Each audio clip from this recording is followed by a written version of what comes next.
السلام علیکم فرینڈز، ہوں آپ کی ہوسٹ۔ آج میں آپ کے لیے لے کر آئی ہوں ایمال رضا کی قلم سے تحریر کردہ افسانہ مجسمہ ساز۔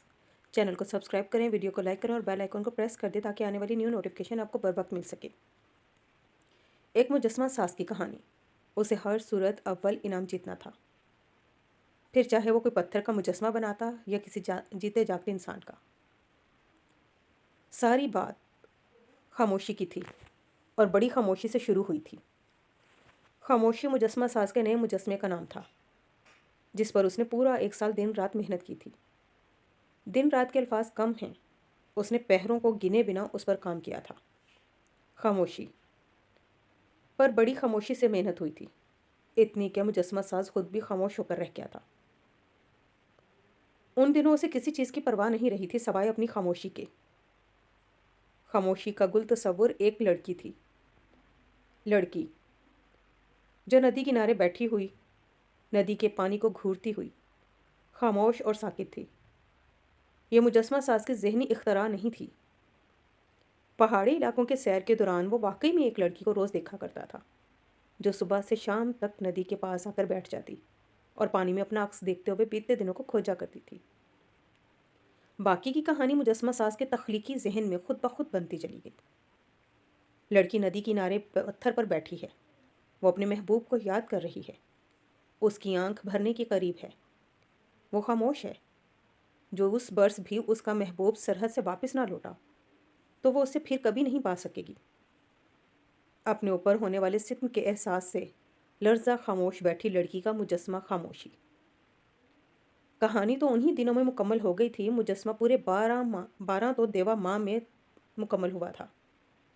گھر آتے ہی مجسمہ ساز نے اسے پہلے مٹی سے بنا لیا تھا تاکہ وہ اسے بھول نہ جائے۔ پھر اس نے خاموشی کے لیے سنگ سرخ کا انتخاب کیا تھا، جسے سنگ یشب سے نسب دی جاتی ہے، اور جس پر مورتی جب کھڑی ہو جاتی ہے تو ایسا لگتا ہے جیسے ابھی سانس لینے لگے گی۔ مجسمہ ساز نے انہی دنوں بہت کم کھانا کھایا تھا، بہت کم پیا تھا۔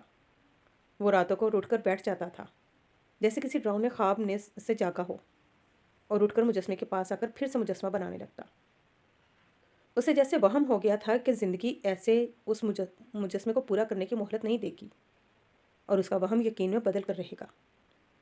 مجسمہ آخری مراحل میں تھا، وہ اس لڑکی کی محبت میں مبتلا اس پر آخری کام کر رہا تھا کہ اچانک ایک دن رستم مجسمہ ساز کا خاص نوکر تھا۔ وہ اس کے کپڑوں سے لے کر اس کی صحت تک کا خیال رکھتا تھا۔ بہت چھوٹا تھا جب سے اس گھر میں آ گیا تھا، تب مجسمہ ساز بھی اس کا ہم عمر تھا۔ دونوں ایک ساتھ پلے بڑے تھے، دونوں نے ایک جیسا قد کاٹ نکالا تھا، لیکن پھر مجسمہ ساز اتنا پڑھ لکھ گیا کہ اس کا قد خود بخود ہی رستم سے اونچا ہو گیا، اور رستم دوست سے بس اس کا خاص ملازم بن کر رہ گیا۔ رستم کو مجسمہ ساز کے ساتھ ساتھ اس کے مجسموں سے بھی خاص انسیت تھی۔ وہ اس کی چھوٹی موٹی مورتیاں دیکھ دیکھ کر خوش ہوا کرتا تھا۔ انہیں صاف کر کے اسے ایسا احساس ہوتا تھا کہ جیسے اس نے انہیں خود بنایا ہو۔ مالک سے خاص انسیت کے خیال کے تحت وہ ان کو اپنے بچے سمجھا کرتا تھا۔ صرف ایک رستم ہی تھا جسے مجسمہ ساز کے کمرے میں ہر وقت آنے جانے کی اجازت تھی، ورنہ خود مجسمہ ساز کے بچے بھی اس کمرے میں بلا اجازت داخل نہیں ہو سکتے تھے۔ یہ سردیوں کی ایک خوشگوار دوپہر کا واقعہ تھا۔ رستم مجسمہ ساز کے مجسمے خاموشی کو بڑی خاموشی سے دیکھ رہا تھا، جو مجسمہ ساز نے کھڑکی کے قریب دھوپ میں رکھا ہوا تھا۔ کل دوپہر سے شام تک اس نے دھوپ میں دیکھ دیکھ کر اس کی آخری خامیاں دور کی تھی، اور اب اس پر سرخ ریشم کا تھان چڑھا دیا تھا۔ مجسمہ کل ہونے والی نمائش میں جانے کے لیے تیار تھا۔ رستم حسب عادت کمرے میں آیا تھا۔ اس نے کمرے کی صفائی کی تھی اور پھر خاموشی کو دیکھنے کے لیے اس پر سے ریشم کا کپڑا اتار دیا تھا۔ اس کا بچہ کل دنیا کے بازار میں نمائش اور بکنے کے لیے جا رہا تھا۔ وہ اسے غور سے خوب جی بھر کر آخری بار دیکھ لینا چاہتا تھا۔ بعض اوقات زیادہ وفاداری بھی انسان کو خپتی کر دیتی ہے۔ مجھ پر گری تھی تو نہیں، لیکن رستم اس پر ویسے ہی کپڑا مارنے لگا۔ کچھ فرط محبت سے خاموشی کو بھینچ لینے کا جذبہ، کچھ مالک سے وفا کا پاگل پن، اور کچھ بد سمتی کی جھاڑ پونچھ والے کپڑے کا وارے، کچھ ایسا تیزی سے خاموشی پر پڑا کہ خاموشی سے کھڑکی سے نیچے جا گرا، اور پھر سنگ سرخ کی سختی بھی اسے نہ سنبھال سکی۔ نیچے گرتے ہی وہ ٹوٹ کر دائیں بائیں بکھر گیا۔ بازو کہیں جا گرے، ٹانگ کہیں اور سر کہیں۔ خاموشی نے ٹوٹنے سے بہت زیادہ شور نہ کیا۔ دائیں بائیں تو رستم کی سانسیں بکھر گئی تھی۔ یہ کیا گناہ ہو گیا تھا اس سے؟ رستم کی روح تو نکل ہی چکی تھی، لیکن نہ جانے کیسے وہ سانس لے رہا تھا۔ عین اسی لمحے مجسمہ ساز بھی کمرے میں داخل ہوا اور خاموشی کو کمرے میں نہ پا کر خود مجسمہ بن گیا۔ کھڑکی سے نیچے جھانک کر اس نے ٹوٹ چکی خاموشی کو دیکھا اور دو آنسو اس کی خاموشی کی طرح ٹوٹ کر گرے۔ مجسمہ ٹکڑے ٹکڑے ہو چکا تھا۔ پھر اس نے رستم کو دیکھا۔ مجسمہ ساز کی آنکھیں دوزخی ہو رہی تھیں۔ ان میں خون کی گردش یا تو تھی ہی نہیں یا تھی تو بہت زیادہ۔ میں نے یہ جان بوجھ کر نہیں کیا مالک، رستم کڑکڑایا۔ آج زندگی میں پہلی بار اس نے اپنے بچپن کے دوست کو مالک کہا تھا۔ مجسمہ ساز نے آنن فانن اس کی گردن دبوچ لی۔ یہ کیا کیا تو نے خبیث؟ مالک میں نے جان بوجھ کر نہیں کیا، رستم منت ریز لہجے میں بولا۔ مجسمہ ساز نے اسے گردن سے اٹھا کر دور پٹک دیا۔ رستم دور فرش پر جا گرا۔ مجسمہ ساز نے ایک لکڑی اٹھا لی اور رحیم کو مارنا شروع کر دیا۔ وہ مارتا جاتا اور کہتا جاتا، یہ کیا کیا تو نے خبیث، یہ کیا کیا تو نے؟ اور رستم روتے روتے اپنے جرم کی معافی مانگتا جاتا۔ مجسمہ ساز کی خاموشی خبیث کہہ کر ٹوٹی تھی اور رستم کا مان لکڑی کی ہر ضرب پر ٹوٹ رہا تھا۔ بات یہاں تک رہتی تو بھی بری نہ تھی۔ مجسمہ ٹوٹ گیا اور مجسمہ ساز نے اپنا غصہ رستم پر نکال لیا، لیکن بات پر تب شگاف پڑا جب اس مار کے نشان نہیں رستم کے دل پر جا لگے۔ بہت دن تک مجسمہ ساز اپنے کمرے میں بند رہا اور رستم اپنے کمرے میں۔ گھر والوں کی سمجھ میں نہیں آتا تھا کہ وہ کس کے پاس جائیں اور کس کو تسلی دیں۔ نقصان دونوں طرف سے بہت بڑا تھا۔ مجسمہ ساز کی سال بھر کی محنت عقارت گئی تھی اور رستم کی سالوں کی ریاضت۔ بہت سے دن تو ناپ تول کر باتیں کرتے گزرے۔ بڑی اماں کبھی مجسمہ ساز کے پاس جائیں تو کبھی رستم کے پاس۔ رستم کو مجسمہ ساز کی طرف داری کرتے ہوئے سمجھائیں تو مجسمہ ساز کو رستم کی۔